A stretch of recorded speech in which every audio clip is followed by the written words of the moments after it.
So thank you for the introduction, and I would like to also introduce the co-presenter, Eric White. He's a PhD student here at Tulane, and also we have Nazmo.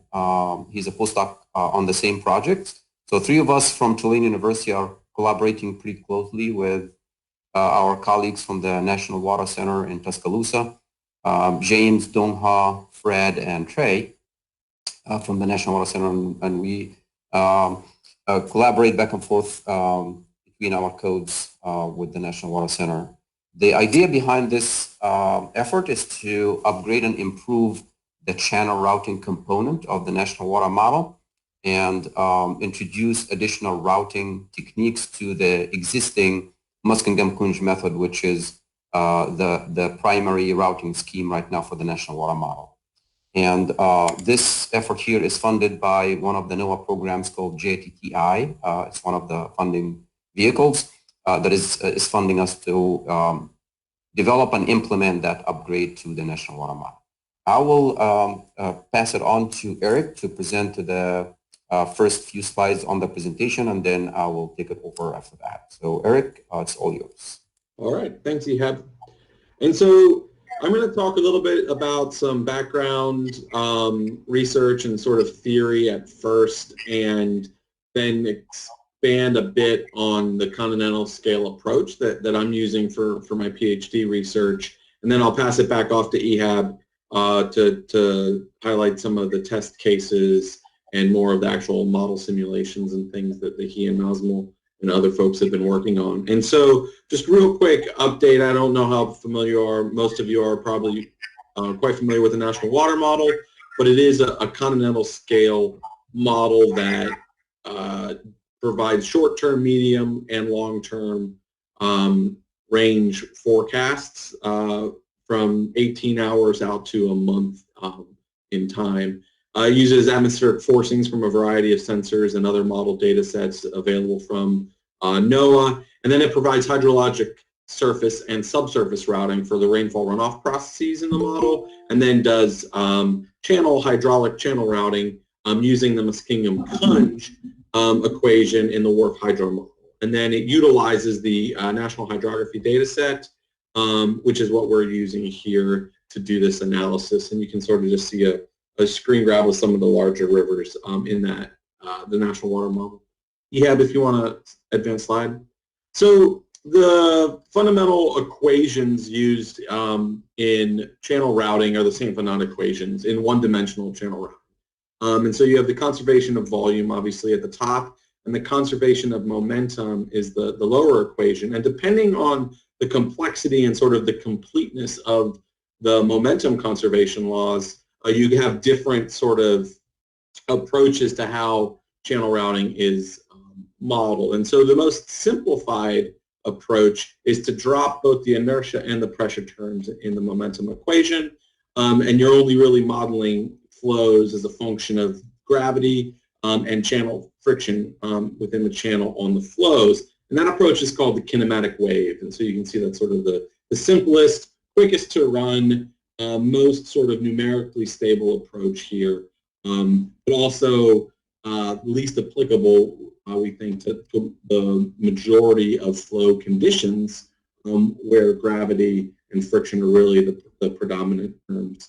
The Muskingum-Kunj equation, which is what the National Water Model currently uses for channel routing, it takes the kinematic wave and then it does some simplified approaches for capturing the pressure gradient term in the equation. But if you include the full pressure term, that would be considered the diffusive wave. And then finally, the full model will be the dynamic wave, which is both more computationally expensive and also prone to numerical instabilities. And so that's why these sort of more complex solutions are often not included in operational forecast models due to the computational expense and the probability for instabilities to trickle through the predictions for discharge and water level. Next slide, Ehab. And so the primary sort of theory that we're testing here is based off of work from the 80s from Ferrick who looked at a variety of dimensionless scaling parameters, which we're calling DSPs, which you'll see throughout the presentation, that are various ways of comparing these different terms in the St. Bernard equations to one another to sort of identify when the inertia term might be significant and important, and so then that would indicate the full dynamic wave would be necessary. Different dimensionless scaling parameters could indicate that inertia is not important, but pressure is still important, and so that would indicate diffusive wave.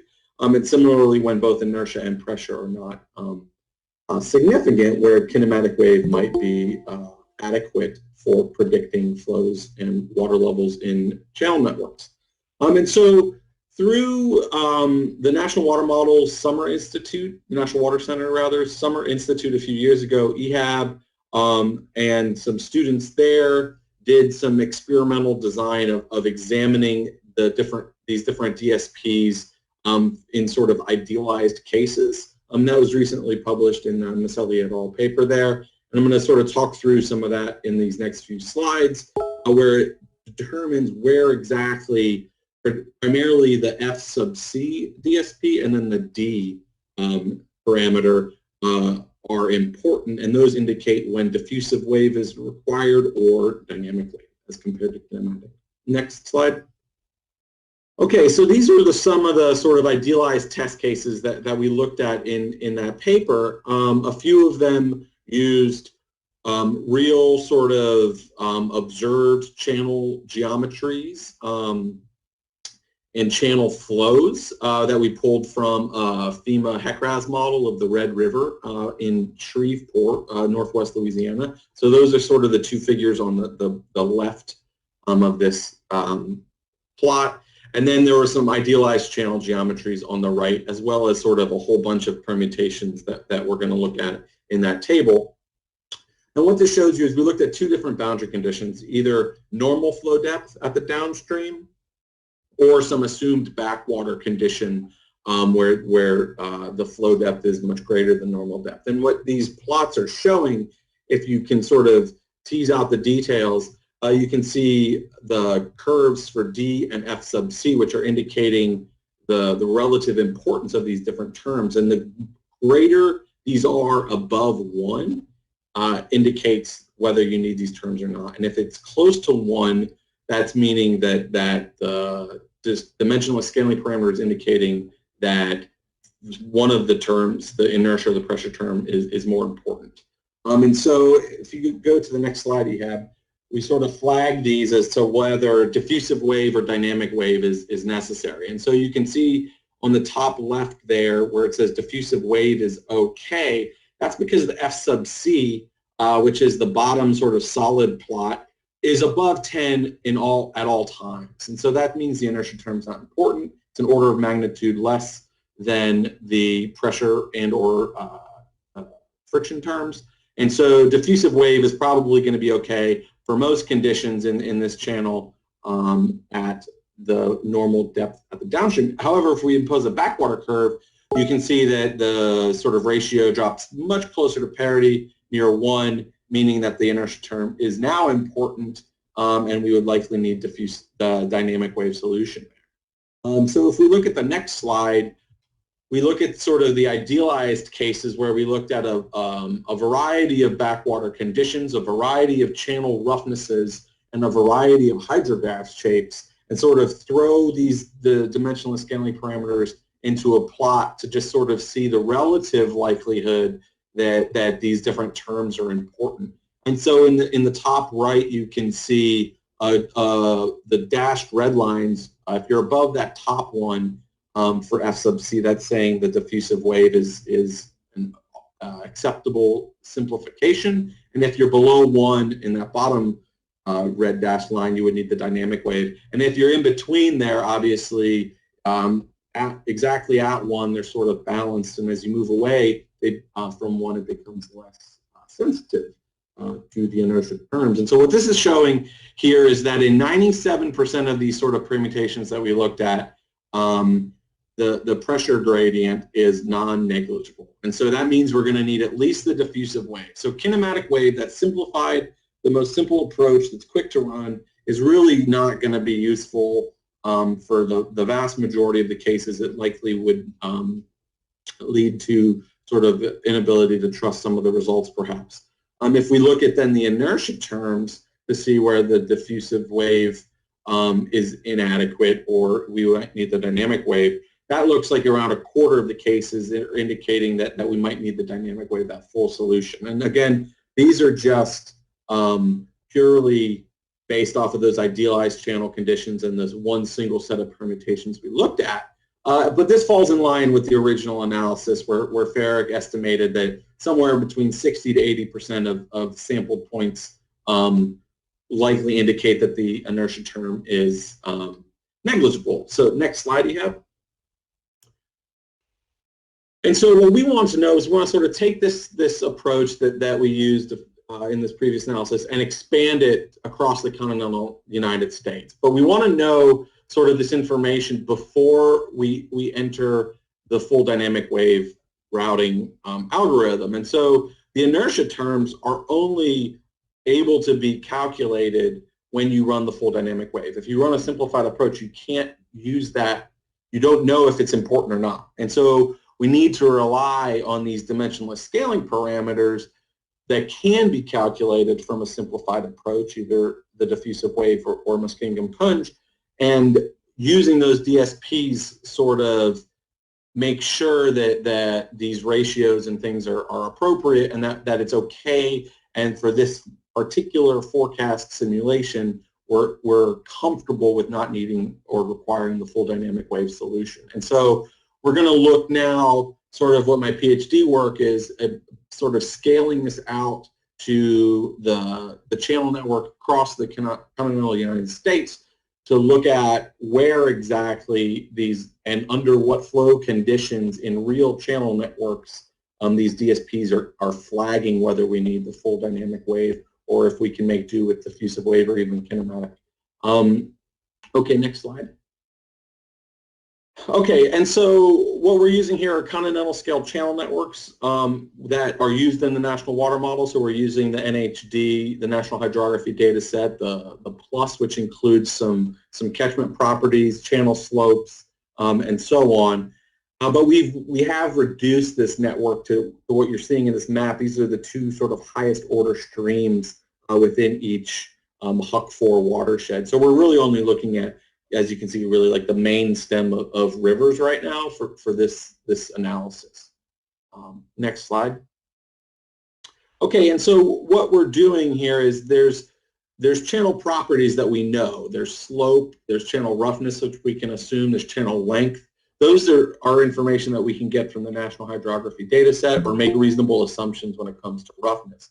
What we don't have in that data set are channel widths or really detailed cross-sectional channel geometry. And so that is an important component, right? If you have flow and you're reaching and expanding the flow into the floodplain, that sort of horizontal dispersion of the cross-sectional area is going to impact your inertia terms. And so that's a sort of complicating factor that we're currently sort of removing, and we're removing that by assuming that we're going to have a rectangular cross-section.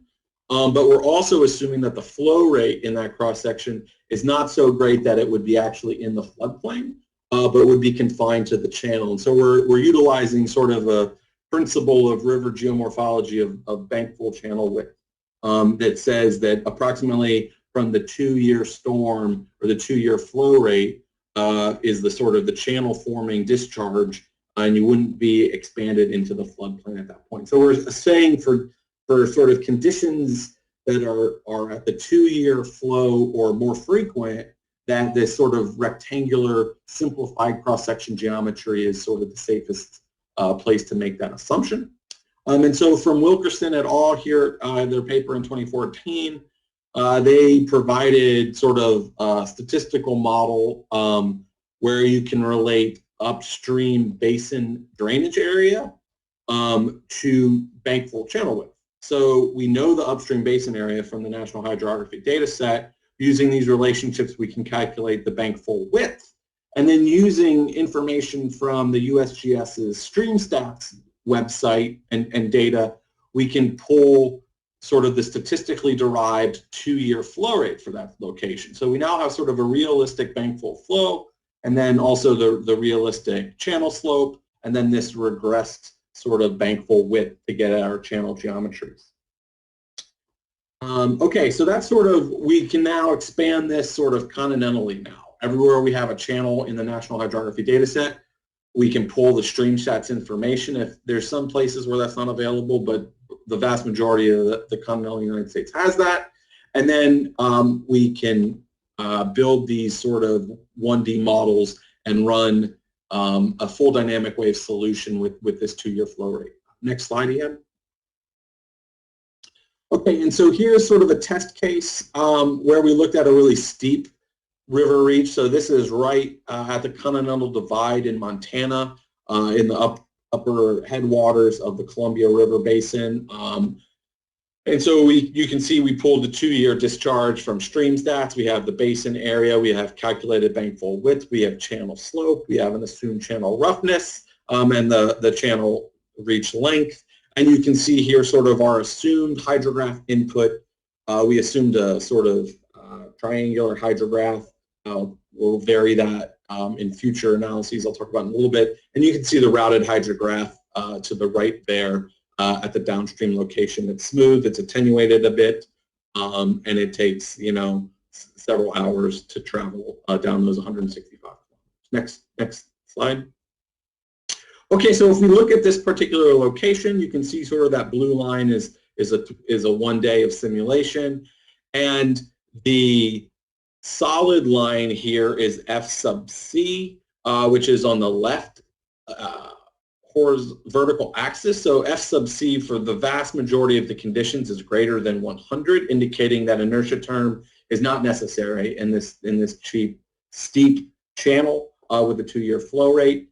And if we look at the DSP for D there, which is on the right axis, we're also much less than 0.1, so we're several orders of magnitude lower than parity, indicating that even the pressure term, the pressure gradient here is not necessary. And this particular reach for the 2-year flow sort of meets that 3% of conditions where kinematic wave might actually give you an appropriate flow routing that you can trust in the forecast model, which I think makes sense since this is a steep location. The flow is confined to the channel, and that is a condition where we would sort of hopefully be optimistic that kinematic wave and the simplified routing would work in that steep mountainous reach.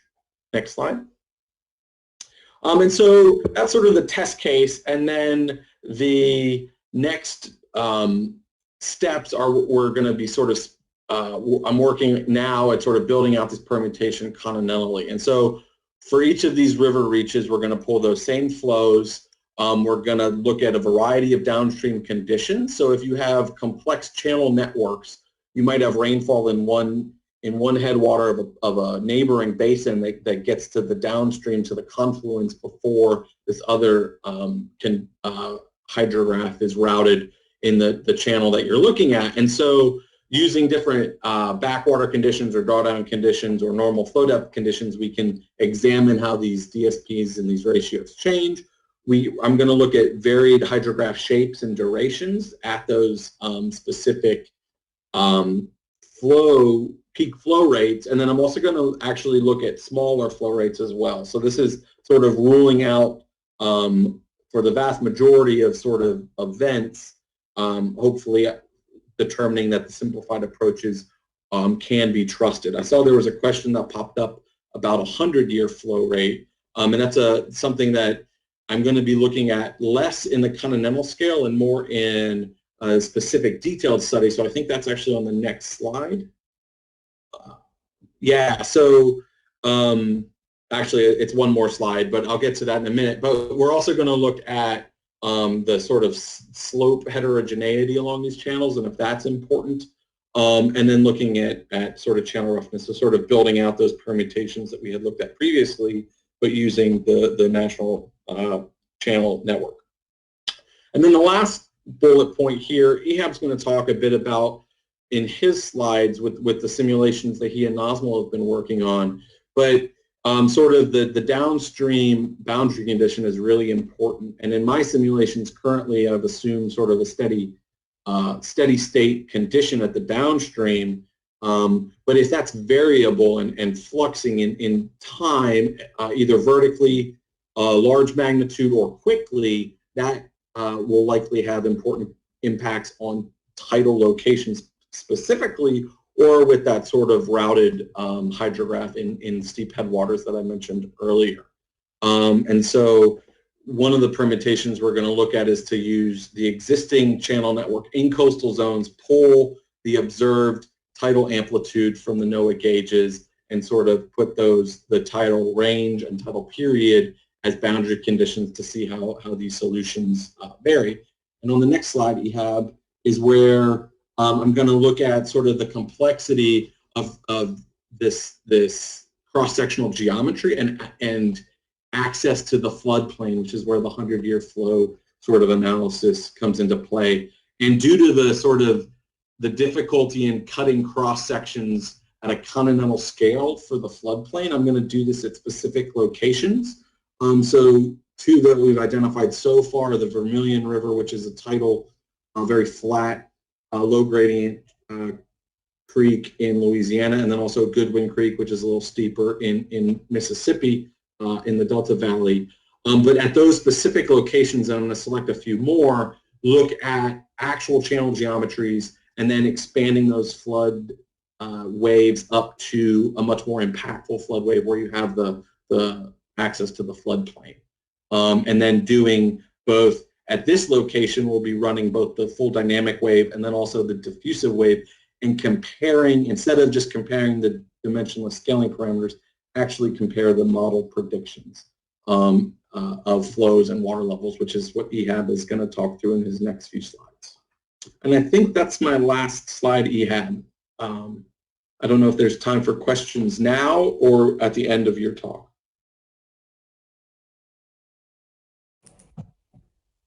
There is one question that came up in the chat that maybe you could address, Eric. Well, first of all, Hendrik was complimenting you on your systematic approach to determining exactly the way to move forward in different regions. And then Rick Ludick said, I saw you use a relationship between watershed size and channel width. How did you compute channel depth? Well, the channel depth, we assume that the walls are greater than the flow depth. So it's sort of prismatic the whole way up, and it's just rectangular. So the flow is contained currently within the rectangular cross-section for the continental approach.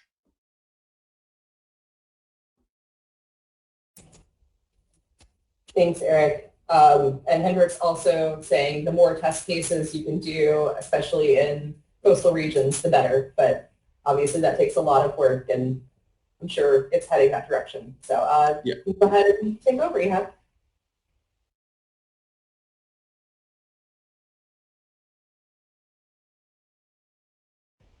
You are currently muted.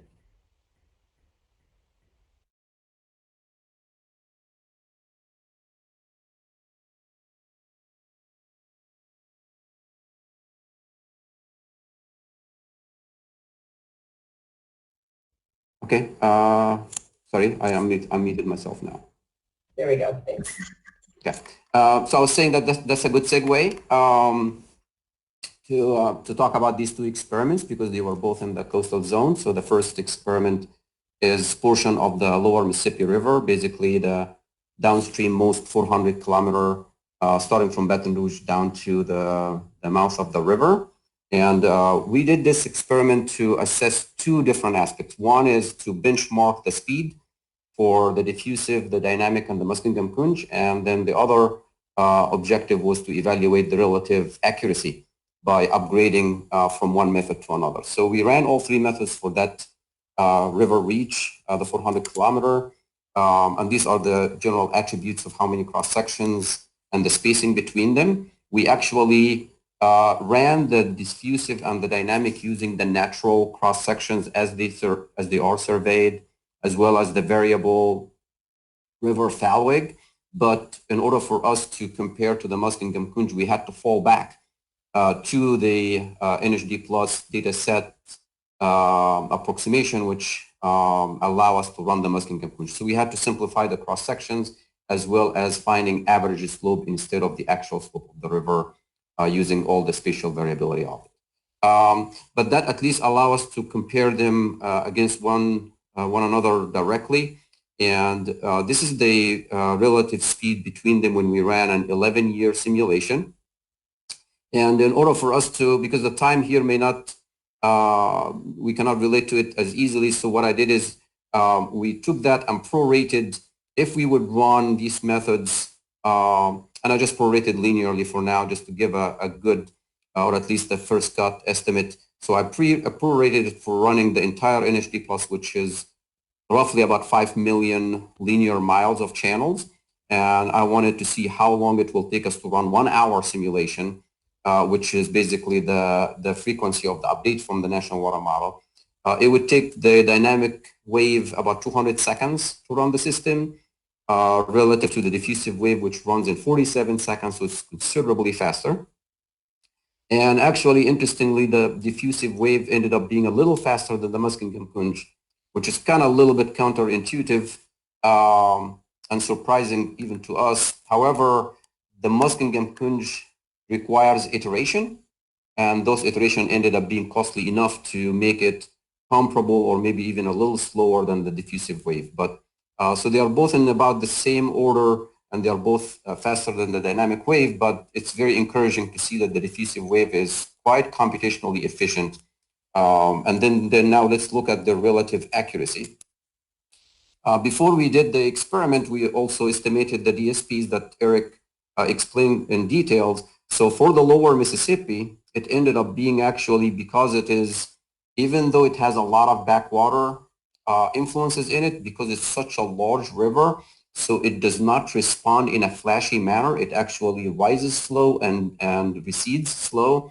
It ended up being actually, at least according to the flags, it's falling into the diffusive wave range.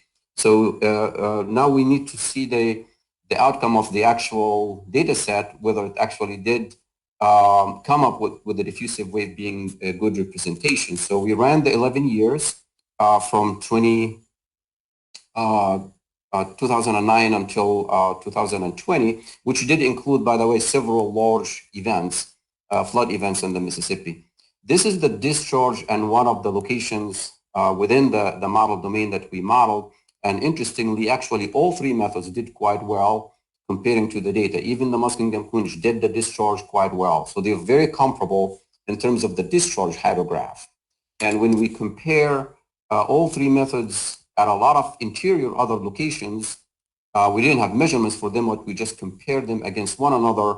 Again, they were quite comparable. So it was interesting to see that for the discharge hydrograph, the three methods came up pretty close. However, when we started to look at the water level predictions, the diffusive and the dynamic were very, very comparable, as you can see here, but the Muskingum-Kunj was way off.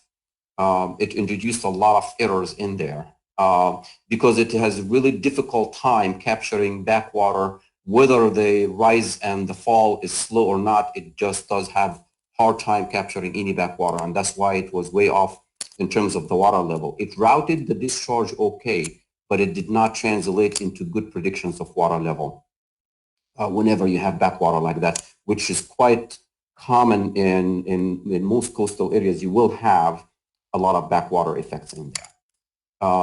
When we compare the water level predictions everywhere between the diffusive and the dynamic, they were very, very comparable. We do have detailed statistics, but I'm not showing those slides here just because of time constraint. I have them to share if you'd like to see the actual statistics. But that experiment ended up showing us that the diffusive wave, when the DSP says it is applicable, it is indeed applicable, and it does give good routing output for both water level and discharge. Very comparable to the dynamic wave, but it is quite a bit faster, and it is superior to the Muskingum-Kunj. Then we transitioned into the other river that Eric mentioned briefly, is the Vermillion River. It's a much smaller river. it routes, or I'm sorry, it drains a Huck 8 in south central Louisiana, and we got this data set from University of Louisiana Lafayette. So appreciate the contribution from Dr. Habib. He gave us the model setup from a HIPRAS model that he did. The interesting feature here to note is that there is a large storage area that actually absorbs a lot of water during large events, and then it releases it back into the system. That dynamic actually leads to some reverse flow. So sometimes the river will flow backward or northerly to fill the storage area, and then after the event, it will drain back out. So that would present it to us an interesting opportunity, especially during a very large event that we model, which is the 2016 flood event. It's much larger than a 100-year, by the way. And we, again, ran all three methods, and we have to do the same exercise again. This experiment is a 60 kilometer, or the river reach that we examine is 60 kilometer. And we got the hydrographs from the National Water Model, except for a couple locations we had to do an HMS model. And we got that from UL as well. And this is a hydrograph calculated offline to calculate the discharge going in and out of the storage area that I mentioned earlier. So we put all those boundary conditions to the 60-kilometer river reach, and we ran the three methods.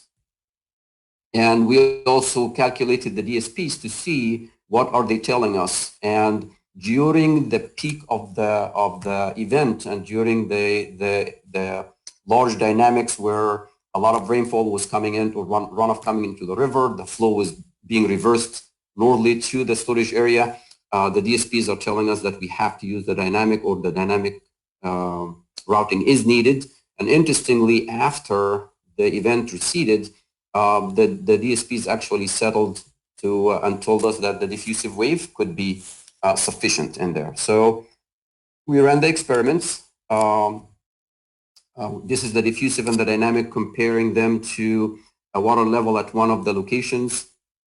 They are actually quite comparable. The dynamic was a little bit better, not substantially better, but it was still somewhat superior to the diffusive wave. But the diffusive still gave us reasonable output. And this is the discharge hydrograph at this location right here, at Surrey Street right here. And you can see that the discharge actually went negative. Negative in the convention here, meaning that it went actually northern, toward the northern part of the basin to fill that storage area, and then it started to recede and go back flowing toward the Gulf. So that's an interesting dynamic in there, that we have reverse flow, and both the diffusive and the dynamic got it. There is a slight difference between them, and that's why I believe the DSPs were giving us indication that we might need the dynamic wave to get all the dynamics properly. And then we went to the geometry again, simplified it to get the compound cross-section that the Muskingum-Kunj uses. And then, by the way, we did notice that whenever the water level goes beyond Bankful, the Muskingum-Kunj gives a lot of oscillation because of the assumption of flat floodplain, perfectly flat like that actually leads to oscillation. So we did some experiments to slant them up a little bit and rerun that to, if nothing else, at least that will be a slight improvement to the Muskingum-Kunj to eliminate those oscillations. And we also, so this is how we converted the natural cross-sections to those composite cross-sections. We use the attributes of the cross-section to calculate or convert them into the composite cross-sections. We had to assume also a single slope for a river reach, because that is also a limitation on the current Muskingum-Kunj as implementation. And then we ran them again. One thing that we notice here is the Muskingum-Kunj cannot do reverse flow. So whenever the discharge ended up being negative or going toward the northern part, it actually fell to zero. So it cannot produce that behavior at all. And that translated into significant errors in the water level prediction. So you can see that the discharge actually in the positive routing going toward the Gulf, it did okay. It couldn't get the reverse flow, and whether the flow was going in the negative direction or not, the water level again was always off. Again, because this river is dominated by a lot of backwater, effects in addition to the strong dynamics within it. So the water level was continuing to be off. So the Muskingum-Kunj really has a hard time giving us good prediction of water level specifically in tidal zones or whenever you have strong backwater dynamics. This is another location. You can see that the water level predictions from the Muskingum-Kunj is way off. Even in the whenever the dynamics were not complicated, it was still off because of the backwater effects. That was at this location here.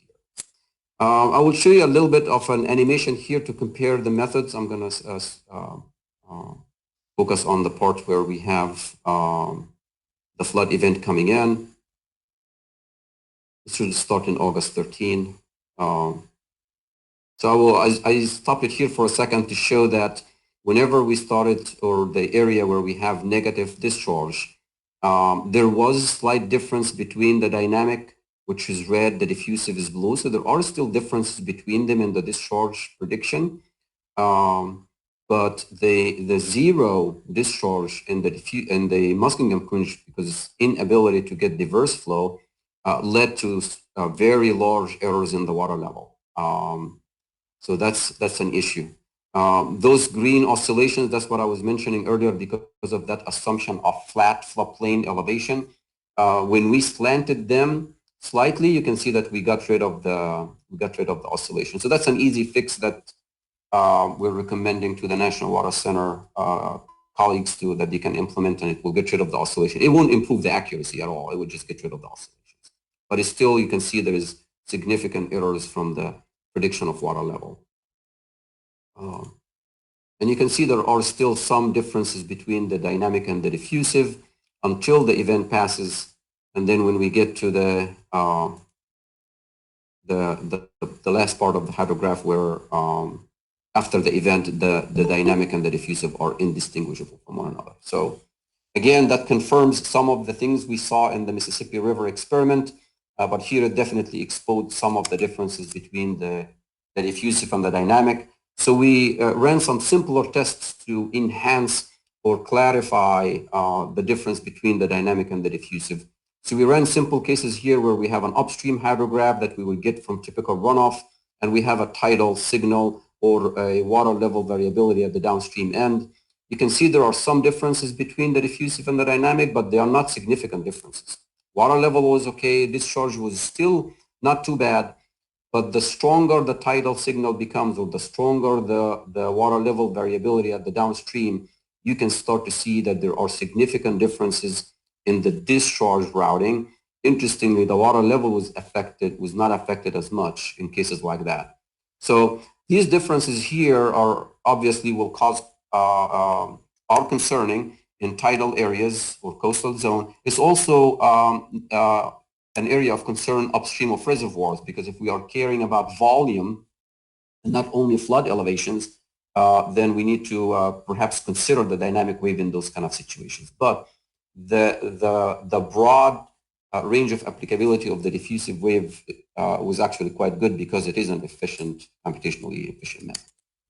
Now into the heterogeneous approach that we are suggesting is we do not promote to switch to the dynamic wave. What we are promoting is to actually implement a heterogeneous method where we can switch back and forth as the DSPs tell us. And this is an example here where we actually implemented a code where we can actually switch internally. So we calculate the DSPs that Eric mentioned earlier, the FI and the FC, and we identify inside the code where should we apply diffusive, where we should apply dynamic, and we switch accordingly. So this is a steep channel. Started with supercritical flow, everywhere was supercritical, and we started to increase the downstream boundary, inducing a subcritical zone. And so you can see that the fluid number started to drop below 1. And you can see that the DSP now started to go from the diffusive range into the dynamic range. So the code will, and you see here, it's printing out which method are we using. So far we have been using the diffusive. And then when we exaggerate the downstream effect, it will ultimately push it to dynamic wave. And because now we have substantial backwater effects in there that pushed it into the dynamic range. And as the water recedes, it pushed back and switched back to dynamic to diffusive. We extended this approach now from a single channel to a channel network, and the code switches back and forth between diffusive and dynamic, and we can have actually a mix within a network. So some of the branches could be diffusive, and some branches are dynamic, and the code is working just fine. But we gain substantial speed from confining the dynamic wave to only times and locations where we need it. So that was the idea of implementing that heterogeneous scheme. So just to summarize and close out, the dynamic wave, obviously it is applicable to all the hydraulic conditions, but it might not be necessary. So we need to limit it perhaps to areas like the transition zone or upstream of reservoirs where water level variability can be strong.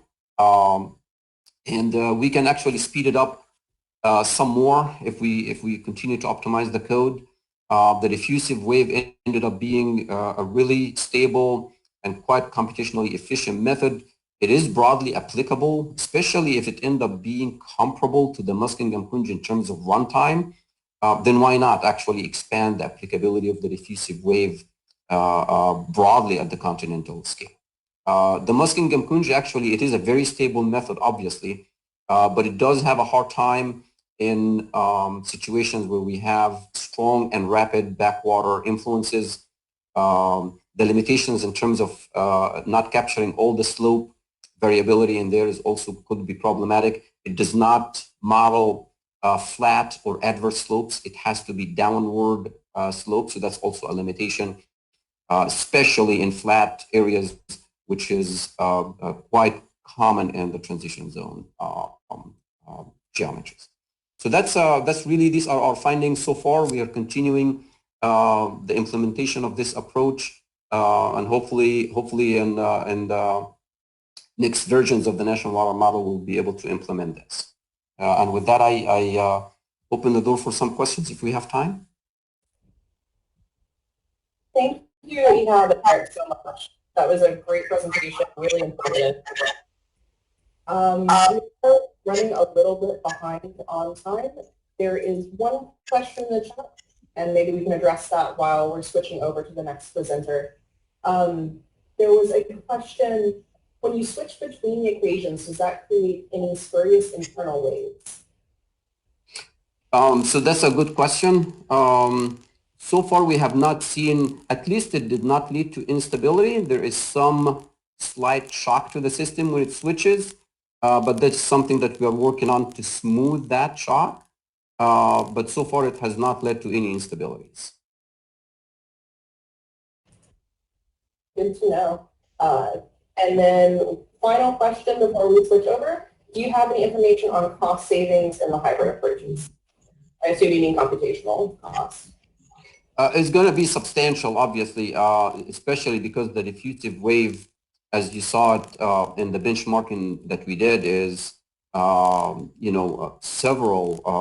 I mean, we're talking about maybe 4 times faster than the dynamic, and it is actually very comparable, if not a little faster than the Muskingum-Punj. So hopefully, it will not cost us to upgrade the Muskingum-Punj to something else. So we will gain substantial improvement in the accuracy with little to no cost computationally. So that's our target.